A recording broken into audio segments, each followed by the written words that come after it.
ইফতার মাহফিলের ওনাকে ইনভাইট করা হয়েছিল। যে সেই ইনভাইটে উনি আসলে বিভিন্ন জায়গায় বিভিন্ন প্রোগ্রামে অ্যাটেন্ড হওয়াতে আমি আমার ক্ষুদ্র পরিসরে এখানে আসলে উনি উপস্থিত হতে পারেননি।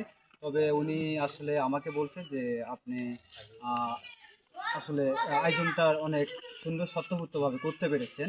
এগুলো আমি আমার তার প্রতি কৃতজ্ঞতা আমার কাছে প্রকাশ করেছেন।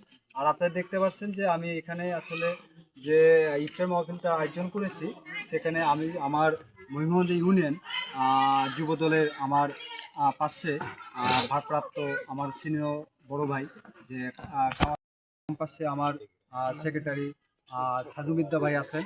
তো আমি এতটা যে আবহাওয়াতে আমি অনেক খুশি, তাদেরকে আমার ব্যক্তিগত পক্ষ থেকে ধন্যবাদ এবং এই বলে আমি আমার সাফল্যমণ্ডিত কামনা করি। আলহামদুলিল্লাহ সব মিলে ভালো হয়েছে আর কি। ধন্যবাদ। যে আজকে যে সাবেক ছাত্র নেতা আমরা এই ইফতার মাহফিলে উপস্থিত